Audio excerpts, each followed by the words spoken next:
इस तरीके से 2-3 कलर चाहिए होते हैं, इस तरीके से 2-3 कलर चाहिए होते होते तो वो ग्रेडियंट में कॉल होता है, ठीक है? मतलब मल्टी कलर अगर चाहिए तो।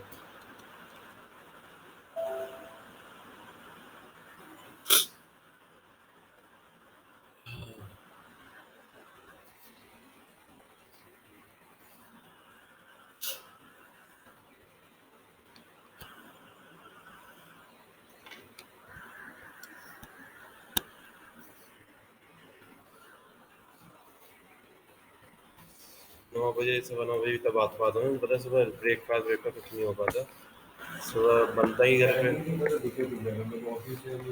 तो शाम को ले लो। तो मुझे देखो यहाँ से ना मेरा लास्ट में पता है कितना बजे होता है? 9 बजे। तो मैं घर पहुँचता हूँ 10 बजे तक। अब जब बंदा घर 10 बजे पहुँच रहा है सुबह, कैसे आ जाएगा जल्दी? हाँ, अभी तो तुम्हारे बैच के लिए मैं होता है आ भी रहा हूँ जल्दी, नहीं तो मैं मेरा टाइमिंग जो था 10:30-11 बजे का रहेगा, 10:30-11 से पहले नहीं होता। हाँ, चलो। तो देखो ग्रेडियंट ग्रेडियंट किस काम आता है, लाइक मल्टीपल कलर जब यूज़ करने होते हैं तो हम ग्रेडियंट यूज़ करते हैं। जैसे कि सपोज मेरे पास एक बॉक्स है, डिव क्लास और कंटेनर, और कंटेनर को बंद कर दिया और एक CSS मार देते हैं, Ctrl+S, और इसके नाम दे दिया हमने gradient डॉट CSS, और इसको मैं यहाँ पे, हाँ, तो ये हमारा हो गया gradient dot C S desktop में यहाँ पे, और ये हमारा फाइल भी। आपने क्या करना है, सबसे पहले लिंक करा लेनी है इससे, लिंक CSS और gradient डॉट CSS। तो gradient में कंटेनर जैसे ये रहा, तो यहाँ पे फुल स्टॉप कंटेनर, इसकी विड्थ 100% और हाइट 100 VH पता है? VH वर्टिकल हाइट 100 VH, तो रिस्पॉन्सिव हाइट देनी होती है तो VH यूज़ करते हैं। सेकंड मैंने क्या करा, अब यहाँ पे बैकग्राउंड कलर में आप कलर नहीं दे रहा, ग्रेडियंट दे रहा हूँ। कैसे देखिए, बैकग्राउंड लिखेंगे, यहाँ लिखना है लीनियर हाइफन ग्रेडियंट। कौन कौन से कलर चाहिए? रेड कॉमा ब्लू, ये 2 कलर चाहिए मुझे। रन करके देखते हैं। हाँ, कल तो बहुत ज़्यादा तबीयत खराब थी। हाँ, तो ये देखो हमारे पास रेड और ब्लू कलर आ रहा है हमारे पास, क्लियर है? तो आप कितने कलर देना चाहते हो वो अपने हिसाब से ऐड कर सकते हो, रेड, ब्लू, ऑरेंज, ग्रीन, इस तरीके से। और ये देखो हमारे पास ये 4 कलर हमारे यहाँ आ गए। अगर इसमें अगर इस तरीके से नहीं चाहिए, वर्टिकल नहीं चाहिए, एंगल चेंज करना है, तो एंगल चेंज करने के लिए यहाँ पे लिख देंगे 90 डिग्री, कॉमा लगा दिया। तो जैसे ही मैंने 90 डिग्री लिखा तो ये हमारा वर्टिकल अलाइन हो गया। कितने कलर चाहिए वो अपने हिसाब से आप यहाँ सेट कर सकते हो। मैंने एक वेबसाइट में यूज़ किया हुआ है, मैं दिखाता हूँ ज़रा, दिल्ली टेम्पो ट्रैवलर आई राम .com। ये देखो इसमें क्या हो रखा है, ये ग्रेडियंट है जो अलग अलग लाइन आ रही है। जरा ये देखते हैं ये कैसे आएगा। अगर आपको बिल्कुल एक ही स्क्रीन पे 2 कलर चाहिए, एक ही सेक्शन में दो दो अलग अलग कलर चाहिए, तो उसका तरीका है, वो तरीका क्या है, यूँ लिखना है तुम्हें, रेड 0%, ऐसे, ठीक है? फिर लिखोगे, स्पेस देना है, क्या लिखना है, रेड 50%, कॉमा, ठीक है? फिर लिखना है ब्लू 50%, कॉमा, फिर लिखना है ब्लू 100%। हाँ, तो देखो क्या हो गया, 2 कलर आ गए। अगर एक ही सेक्शन के अंदर 2 कलर चाहिए, तो इससे क्या हो रहा है, 0 और 50 में ये 50 क्या कर रहा है, इसको डिवाइड कर रहा है, और डिवाइड करके हमारे पास ये इस तरीके से आ गया। और अगर एंगल चेंज करता हूँ मैं, 45 डिग्री कर देता हूँ, तो देखो ऐसा कुछ लुक आएगा। तो अगर आपकी वेबसाइट में ऐसा कुछ लुक है तो ये इस तरीके से आएगा, ठीक है? मैं स्पेसिंग हटाया था यहाँ से।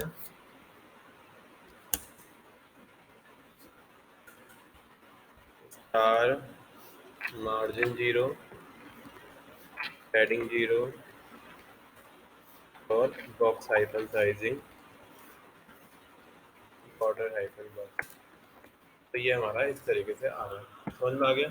तो ग्रेडियंट का रोल समझ में आ गया ना। ग्रेडियंट से आप पीछे बैकग्राउंड काफ़ी अच्छे अच्छे बना सकते हो। जैसे यहाँ पे हमने फॉर्म दिखा दिया, इतने में हमने कंटेंट दिखा दिया, डिज़ाइन हमारा अच्छा सा बन जाएगा। ठीक है। अच्छा, तो ये हो गया हमारा इसका। सेकंड आते हैं अब इसके अंदर। मैं ना इसमें अब अलाइनमेंट के लिए मैंने बताया था कि हमारे पास होता है फ्लोट। फ्लोट के साथ साथ मैं एक चीज़ और ऐड कर रहा हूँ। मुझे एक हेडर बनाना है, जिसके अंदर मैं क्या करूँगा, एक स्पैन रखूँगा। स्पैन जो होता है इनलाइन एलिमेंट होता है। तो मैंने यहाँ पे लिखा लोगो, और यहाँ पे लिख लिया मैंने नैव, और नैव को बंद कर दिया। यहाँ पे गए और यहाँ पे लिखा मैंने सबसे पहले मुझे अब क्या करना है, एक इसका पेरेंट बनाना है। तो मैं यहाँ इन दोनों का एक पेरेंट बना लेता हूँ हेडर के नाम से। और हेडर को मैं कर देता हूँ यहाँ पे बंद। तो ये मेरा हेडर हमारा बंद हो गया यहाँ पे, और ये हमारा डिव हमारा यहाँ बंद हो रखा है। मैं पहले हेडर की विथ हाइट दे देता हूँ। तो मैंने यहाँ जब हेडर क्या यूज़ किया, मैंने यहाँ पे हेडर यूज़ किया है मैंने, ये स्टैंडर्ड टैग है ना। तो स्टैंडर्ड टैग होता है, तो यहाँ पे CSS में हेडर सिर्फ ये लिखेगा, फुल स्टॉप नहीं आएगा। यहाँ लिखा विथ, यहाँ लिखा 100%, हाइट दे दी मैंने यहाँ पे 100 पिक्सल, और बैकग्राउंड कलर दे दिया मैंने। तो हमारे पास ये ब्लैक कलर आ गया। पर मैं चाहता हूँ कि ब्लैक कलर ना आए। तो मतलब ब्लैक कलर तो ठीक है, इसके अंदर दो बॉक्स चाहिए, एक यहाँ लोगो चाहिए और एक यहाँ पे चाहिए मेन्यू बार।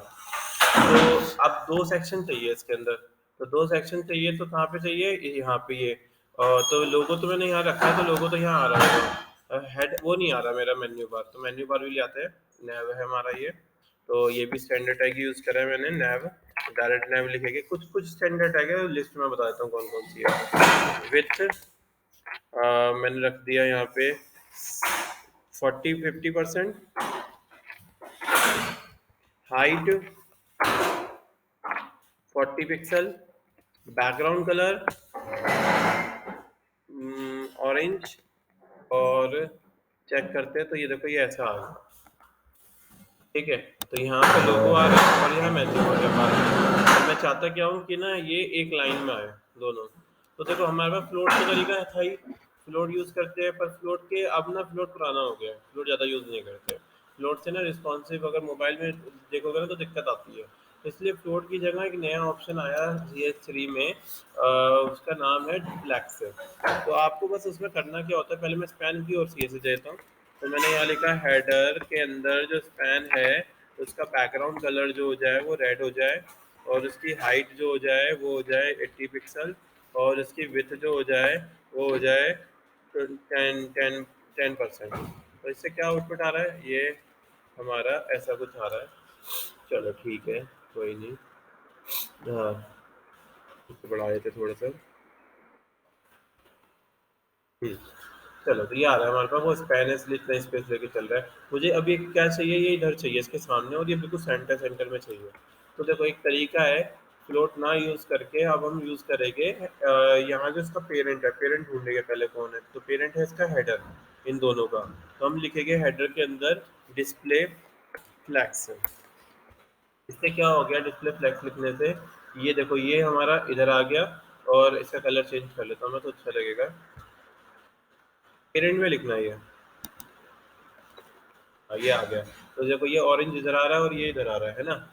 मैं इसकी हाइट कम कर लेता हूँ। तो मैंने इसकी हाइट ना थोड़ी सी कम कर ली। इसकी हाइट मैंने 80 कर दी, 60 कर दी, और इसकी मैंने विथ जो कर दी वो मैंने 100 पिक्सल कर दी। तो अब इससे क्या हो रहा है, ये ऐसा बॉक्स बन के आ रहा है। पर मुझे चाहिए क्या, ये जो मेन्यू बार है वो इधर चाहिए, और जो लोगो है वो इधर चाहिए। तो जब हमने फ्लैक्स यूज़ करेंगे ना, तो उसकी फ्लैक्स की प्रॉपर्टीज़ है काफ़ी सारी। हाँ, तो फ्लैक्स की प्रॉपर्टीज है काफ़ी सारी। क्या प्रॉपर्टी है, आप क्या करोगे, डिस्प्ले फ्लैक्स लिखने के बाद लिखोगे जस्टिफाई कंटेंट स्पेस बिटवीन। तो अगर मैं स्पेस बिटवीन लिख दूंगा तो एक चीज़ इधर आ जाएगी, एक चीज़ इधर आ जाएगी। मतलब लोगो हमारा लेफ्ट साइड पे हो गया, और मेन्यू बार हमारा राइट साइड पे हो गया। दूसरी प्रॉपर्टी है, इसको मैं कमेंट में आता हूँ। दूसरी प्रॉपर्टी जस्टिफाई कंटेंट सेंटर। तो जो सेंटर लिखने से दोनों चीज़ें सेंटर में आ जाएगी। तीसरी प्रॉपर्टी है यहाँ पे जस्टिफाई कंटेंट स्पेस अराउंड। तो स्पेस अराउंड लगा देंगे तो दो, इधर का स्पेस और इधर का स्पेस, इधर का स्पेस सबका इक्वल हो जाएगा स्पेस। तो हमने ये प्रॉपर्टी यूज़ करी। मुझे जो चाहिए था वो चाहिए था जस्टिफाई कंटेंट स्पेस बिटवीन, ये वाला। तो मैंने जस्टिफाई कंटेंट स्पेस बिटवीन लिया, लोगो हमारा लेफ्ट साइड पे आ गया, ये यहाँ राइट साइड पे आ रहा है। अब मुझे बिल्कुल वर्टिकल भी अलाइन करना है, तो वर्टिकल अलाइन करने के लिए होता है अलाइन आइटम सेंटर। हॉरिजॉन्टल के लिए होता है जस्टिफाई कंटेंट और वर्टिकल के लिए होता है अलाइन आइटम। तो ये देखो बिल्कुल परफेक्ट सेंटर में आ गया। तो इससे अलाइनमेंट देखो बिल्कुल परफेक्ट आ रही है हमारे पास, ये आमने सामने तक आ रहा है। मुझे लेफ्ट साइड से और राइट साइड से थोड़ा स्पेसिंग चाहिए। तो लेफ्ट और राइट साइड से स्पेसिंग चाहिए, तो हम हेडर में पैडिंग लिख देंगे लेफ्ट और राइट। तो पहले लिखेंगे जीरो। जीरो का मतलब हो गया टॉप और बॉटम। और लेफ्ट राइट से मुझे चाहिए 10%, तो मैंने 10% लिख दिया यहाँ पे। तो इसका मतलब लेफ्ट और राइट से 10% स्पेसिंग आ जाएगी ये। अगर हम सिर्फ दो लिखते हैं तो क्या होता है, टॉप और बॉटम लेता है और लेफ्ट राइट लेता है। तो मैंने यहाँ पे ये सेट कर दिया, तो ये हमारा इस तरीके से आ गया। तो लोगो हमारा यहाँ आ रहा है और यहाँ हमारा मेन्यू पर आ जाएगा। मुझे बैकग्राउंड कलर पीछे नहीं चाहिए, तो बैकग्राउंड कलर नहीं चाहिए, तो यहाँ से मैं बैकग्राउंड कलर को कर देता हूँ रिमूव। तो हमारे पास ये सेक्शन आ रहा है, यहाँ पे हमारा मेन्यू बार और यहाँ पे हमारा लोगो आ जाएगा। तो लोगो जरा मैं यहाँ पे लगा देता हूँ कोई सा। तो यहाँ से मैं अपना लोगो निकाल लेता हूँ।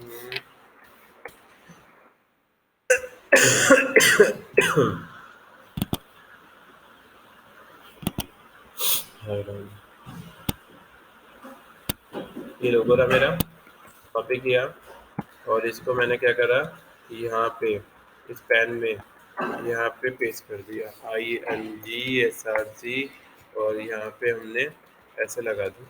तो लोगो तो हमारा इधर आ गया होगा, लोगो आ रहा है इधर। और मैं लोगो की भी दे देता हूँ, यहाँ लिखता हूँ मैं कि स्पैन है, स्पैन कहाँ है हमारा। आह,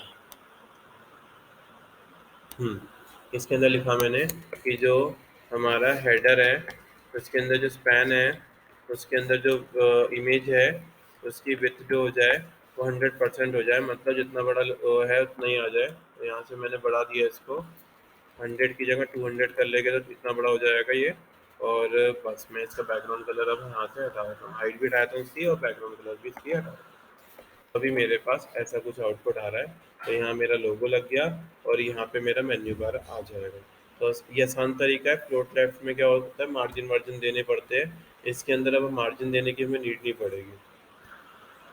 ठीक है, तो ये आ गया। अब जरा यहाँ पे इस सेक्शन पे काम करते हैं। तो यहाँ मुझे एक फॉर्म चाहिए और यहाँ पे मुझे एक हेडिंग चाहिए, इसी के अंदर रख लेते हैं। देखो अभी मैंने क्या किया था, एक कंटेनर लिया था और कंटेनर के अंदर ही मैंने क्या करा, ग्रेडियंट देके ऐसे सेट कर दिया डिज़ाइन। तो ग्रेडियंट देना मैंने आपको बता दिया कैसे ग्रेडियंट देते हैं। तो ग्रेडियंट देने के लिए लिखते हैं background linear hyphen gradient, zone सा एंगल है, जोन जोन सा कलर है वो सेट कर लेंगे। एक एक तरीका और है ग्रेडियंट देने का, जो लिखेंगे बैकग्राउंड रेडियल हाइफन ग्रेडियंट। ये दो तरीके के ग्रेडियंट होते हैं, इसमें एंगल नहीं आता, रेड कॉमा और मैंने ब्लैक कर दिया। इससे क्या हो रहा है, ये ग्रेडियंट आ जाएगा। अगर आपको इस तरीके से ग्रेडियंट चाहिए जो बीच में हाईलाइट करने वाला, तो उसके लिए रेडियल ग्रेडियंट यूज़ करते हैं, इसमें डिग्री नहीं होती। अगर मैं यहाँ पे रेड ब्लैक हटा के यहाँ लिख दूँ ब्लैक रेड, तो हाँ उल्टा हो जाएगा, तो ये कलर आ जाएगा हमारे पास। तो जो कलर आप यहाँ डालोगे, जो कलर डालोगे वो कलर हमारे यहाँ पे इस तरीके से ब्लेंड हो जाएगा, इस तरीके से। तो अगर आपको ऐसा गेमिंग तरीके की कोई वेबसाइट बनानी है तो उन सब में बटन बटन में आप ये यूज़ कर सकते हो। तो कहीं जहाँ पे भी लगाना होगा वहाँ ग्रेडियंट ऐसे सेट कर देंगे इस तरीके से। ठीक है, तो हमने ये चीज़ देखा। अब मुझे क्या करना है, अब मुझे यहाँ पे बीच में कंटेंट चाहिए। मैं यहाँ पे मेन्यू बार लगाता हूँ। मेन्यू बार भी ना, वैसे मेन्यू बार तो ना हम डिस्प्ले लाइन ब्लॉक से ही लगाते हैं, पर आज जो बनाऊंगा ना मैं, वो फ्लैक्स से ही बताऊंगा। तो देखो मैंने क्या करा, मेन्यू बार बनाया यहाँ पे नैव, ऐसा नहीं है, बस आपको बस तरीका पता होना चाहिए। UL column, LI column A, और हैशटैग। और बहुत से लोग हैं जो फ्लोट पे ही काम करते हैं, पर मैं फ्लोट पे काम नहीं करता, मैं फ्लैक्स ही यूज़ करता हूँ। फ्लोट पे मतलब पुराने टाइम में काम होता था। तो ये हो गया होम, यहाँ रखा हमने अबाउट अस और सर्विसेज और गैलरी और contact. Good morning, good morning. तो ये आ गया इस तरीके से। अब हम क्या करेंगे, यहाँ पे यहाँ लिखेंगे क्या नाम है इसका, नैब के अंदर यूएल अलाई है ना, तो यूँ लिखेंगे नैब के अंदर जो यूएल है उसमें लिख दिया मैंने डिस्प्ले फ्लेक्स, क्योंकि इसके जो एलआई के पेरेंट कौन है, ये है, तो मैंने फ्लेक्स लिख दिया, तो एक लाइन में आ गई इससे ये। अब हम क्या करते हैं, इसके अंदर दे देते हैं justify content space around, around, तो ये देखो स्पेसिंग इक्वल इक्वल आ गई। बीच में चाहिए तो क्या लिखेंगे, अलाइन आइटम सेंटर, सेंटर, तो ये सेंटर बिल्कुल सेंटर में आ जाएगी। अच्छा इसकी हाइट नहीं होगी कोई, इसलिए सेंटर नहीं ले रहा, चलो ठीक है, ये अलाइन आइटम सेंटर।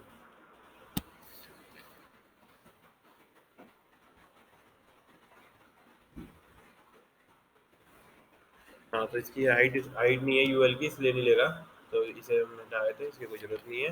मुझे बैकग्राउंड तो हटाना ही है क्योंकि, और मैंने यहाँ लिखा नैप के अंदर यूएल के अंदर एलआई के अंदर ए जो है उसका कलर जो रहेगा वो वाइट रहेगा, तो यहाँ वाइट कलर हो जाएगा हमारे पास, ये वाइट हो गया। और मुझे ना वो भी नहीं चाहिए, ये जो लिस्ट आ रही है डिस्प्ले लाइन ब्लॉक से, तो क्या होता है अपने आप हो जाती है। आपको अगर ये यूज़ कर रहे हो तो ये लिखना पड़ेगा यूएल एलआई टेस्ट की डेकोरेशन नन, तो नहीं ये टेक्स्ट के नन से तो कुछ नहीं हो रहा। अच्छा इसके लिए होता है list style none, sorry list style none, यहाँ से ये हट गई हमारे पास। अगर मुझे ना ये अंडरलाइन नहीं चाहिए तो ये एक ही वजह से आती है, तो मैं यहाँ लिख दूंगा टेस्ट की डेकोरेशन नन। चलो ये आ गया। मुझे ये बैकग्राउंड नहीं चाहिए, तो मैं बैकग्राउंड यहाँ से रिमूव कर देता हूँ। तो ये मैंने क्या करा, मैंने फ्लेक्स बॉक्स से मैं हेडर भी बनाया, मेन्यू बार भी बनाया, इससे अलाइनमेंट जो कितनी सही आ रही है। ठीक है, अब मुझे चाहिए बीच में कंटेंट, यहाँ चाहिए कंटेंट,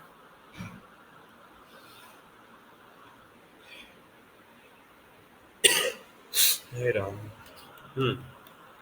तो अपन क्या करते हैं, ये हेडर को बंद कर देते हैं, हेडर मेरा यहाँ बंद हो गया, एक नया डिव ले लेता हूँ मैं, आ ही रहा हूँ।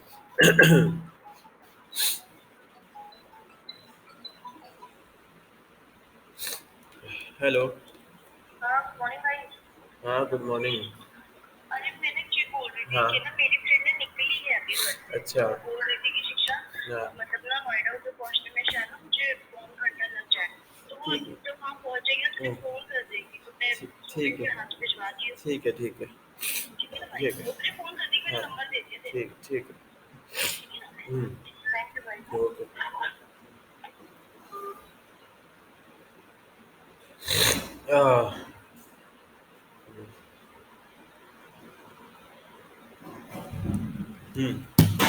मैंने अब स्लाइड लिया, यहाँ मुझे कंटेंट डालना है, dot slide with 100% background colour black, height 400 pixel. Sir with सीधा 100 लिखेंगे तो परसेंटेज में आएगा कि पिक्सल में आएगा? अगर से विथ सीधा 100 लगेगा, परसेंटेज आएगा ही नहीं, पिक्सल भी नहीं, आएगा ही नहीं। नहीं। ये तो जो ले रहा है ना हमारा, ये ऑटो ले रहा है, ऑटोमेटिक ले रहा है, तो कोई विथ नहीं आ रही। ठीक है, तो विथ आपको डालनी पड़ेगी तो पिक्सल में या परसेंटेज में। चलो ये आ गया हमारे पास, ये ब्लैक कलर आ गया। मुझे चाहिए क्या, कंटेंट बीच में चाहिए यहाँ पे, तो देखो कितना सही तरीका है इसका। तो तुम्हें क्या करना है, यहाँ पे हेडिंग लिखो, यहाँ पे स्लाइड के अंदर H1, अरे बाप रे, और यहाँ पे लिख दिया वेलकम टू सिंटेक्स। यहाँ पे आ रहा है ये वेलकम टू सिंटेक्स ट्रेनिंग। अब ये मुझे चाहिए बिल्कुल सेंटर में, तो ये लिखा हमने, हाँ देखो ये लिखा मैंने display flex justify content space justify content center और अलाइन आइटम सेंटर। तो ये देखो बिल्कुल बीच में आ रहा होगा, आ रहा है बीच में, ठीक है। और मैं इसका कलर चेंज कर लेता हूँ, टेक्स्ट का कलर वाइट, तो वाइट कलर आ रहा होगा, क्या आ गया, तो बिल्कुल कंटेंट बिल्कुल बीच में आ रहा है। ठीक है, अब मुझे क्या करना है, ये चीज़ें समझ में आ गई। अब मुझे चाहिए क्या, नीचे एक बटन चाहिए रीड मोर का। रीड मोर का बटन चाहिए तो क्या करेंगे, एक बटन बनाता हूँ मैं इसके नीचे। अब एक दिक्कत आएगी, बटन यहाँ लिख दिया मैंने रीड मोर, तो बटन आ गया होगा कहीं, ये आ रहा है। और मुझे चाहिए क्या, ये इसके नीचे चाहिए। तो उसके लिए एक दिक्कत आएगी देखो, वो क्योंकि ना ये ना एक कितना भी कंटेंट डाल लो एक लाइन में ही रहता है अगर डिस्प्ले फ्लेक्स यूज़ करोगे तो आपको ना क्या करना है, अब इसे कन्वर्ट करना है एक के नीचे एक। तो अगर आप चाहते हो कि ना जो आपका कंटेंट है ना वो नीचे आए, मतलब एक के नीचे एक आए, तो उसके लिए एक तरीका है, यूँ लिखोगे फ्लेक्स की डायरेक्शन कॉलम। तो फ्लेक्स की डायरेक्शन जो डिफ़ॉल्ट होती है वो रो होती है, अगर कॉलम कर दोगे तो बिल्कुल सेंटर में नीचे आ जाएगा एक के नीचे। तो हमारे पास इस तरीके से आ गया। मैं यहाँ पे अब बटन की सीएसएस कर देता हूँ, राइट के अंदर बटन, यहाँ लिखा मैंने पैडिंग 20 पिक्सल और 20 पिक्सल लेफ्ट राइट, और 10 पिक्सल नहीं सॉरी टॉप बटन, और लेफ्ट राइट दे दी मैंने 30 पिक्सल।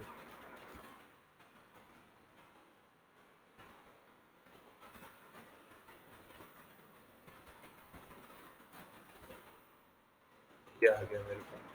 ये थोड़ा सा ऊपर स्पेसिंग में चाहिए, तो मैंने यहाँ पे लिखा margin hyphen top 40 pixel.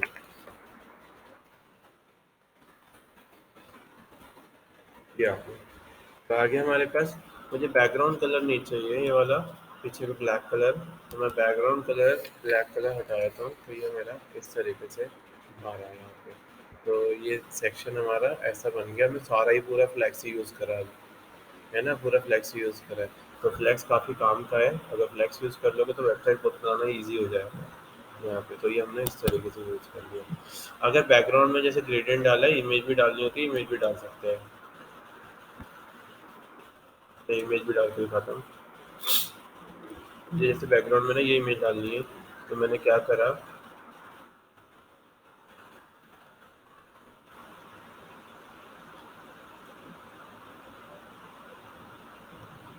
Desktop पे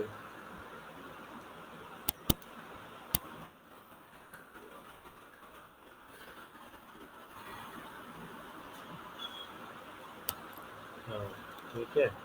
तो मैंने यहाँ पे लिखा, देखो ये ग्रेडियंट तो समझ में आ गया था कैसे लगाना है, ठीक है। बाकी फ्लेक्स बॉक्स मैंने आपको बताया फ्लेक्स कैसे यूज़ करते हैं, और मैं एक इमेज लगाना और बता रहा हूँ कैसे लगाते हैं। अगर बैकग्राउंड में इमेज, अब देखो मैं हटा दूंगा तो सब कुछ रिमूव हो गया, यहाँ पे वाइट दिख रहा है, तो मुझे पीछे एक इमेज चाहिए, तो मैं यहाँ पे इमेज भी लगा सकता हूँ। ये लिखेगा बैकग्राउंड URL और इमेज का नाम, तो नाम क्या है, स्पेशल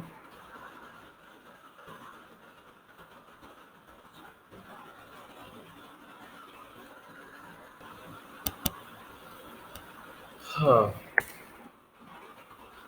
इमेज का नाम है 1.png। तो ये बैकग्राउंड में हमारी क्या हो गई, इस तरीके से इमेज आ गई। वो रिपीट इसलिए हो रही है क्योंकि साइज़ बड़ा है उसका, और इमेज छोटी होगी तो वो रिपीट हो जाती है, बड़ी इमेज होगी तो रिपीट नहीं करेगा।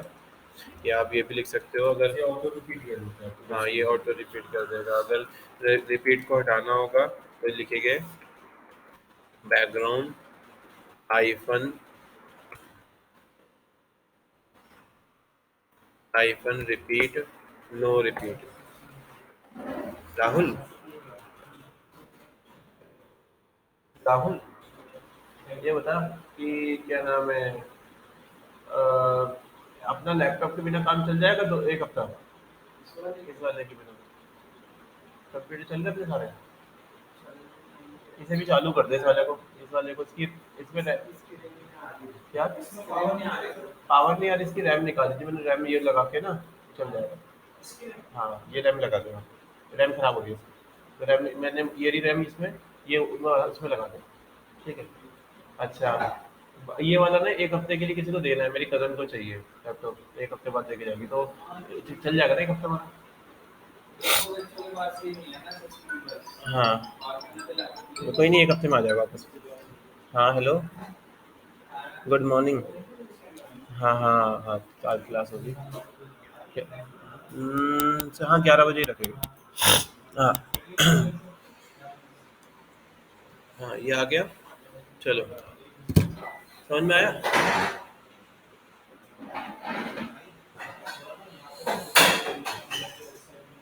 हाय राम, बीच-बीच में छींक रुक जाती है। हाय, ये हो गया। अब मुझे क्या करना है, ये फुल विड्थ का भी चाहिए। अगर देखो बैकग्राउंड रिपीट नो रिपीट लिख दोगे तो क्या हो जाता है, वो रिपीट नहीं होता। और बैकग्राउंड साइज कवर कर देंगे तो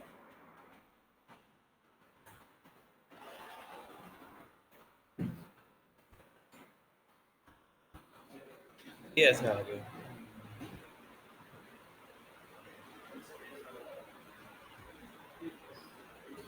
क्या पेचकस, पेचकस ये रहा। आह, तो देखो इस तरीके से बैकग्राउंड में इमेज लगा सकते हो। तो बैकग्राउंड में इमेज लगाने का ये तरीका होता है। तो ये फ्लैक्स बॉक्स होता है, काफ़ी काम का है ये। तो आज फ्लैक्स बॉक्स से एक सेक्शन बनाना है, इतनी स्क्रीन बनानी है फ्लैक्स बॉक्स से। तो मेरी वाली वेबसाइट बनानी है, ये मैंने फ्लैक्स बॉक्स से बना रखी है पूरी। तो ये वाली साइट का इतना सेक्शन ना फ्लैक्स बॉक्स से सेट करना है। एक लाइन में जो ये लेके आने आया हूँ मैं, ये किस तरीके से आया हूँ, ये मैंने वो लिखा हुआ है। पहले देखो ये सेक्शन है हमारा, एक सेक्शन लिया डिव, ठीक है। उसके अंदर लिखा मैंने डिस्प्ले फ्लैग्स। हर एक का पेरेंट में डिस्प्ले फ्लैग्स लिखना है, ये चीज़ ध्यान रखनी है। मैंने यहाँ पे लिया एक बॉक्स, इसके अंदर लिखा है display flags. Display display flags जैसे लिखोगे तो क्या हो जाएगा, कंटेंट सारा एक लाइन में आ जाएगा, ठीक है।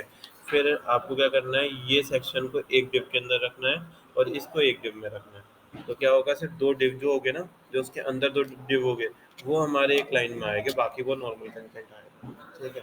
तो ये वाला पेज ले लो, ये वाला पेज पूरा ऐसे ही डिज़ाइन करना है, हेडर सेक्शन और एक ये पूरा, ठीक है। नीचे का नहीं बनाना, ठीक है। वैसे पूरी वेबसाइट मैंने जो बना रखी है ना, पूरी फ्लैक्स बॉक्स पे बना रखी है, तो सारी बन जाएगी वो। तो पहले ये सेक्शन से स्टार्ट करके देखो, फिर उसके बाद आगे बढ़ेगा।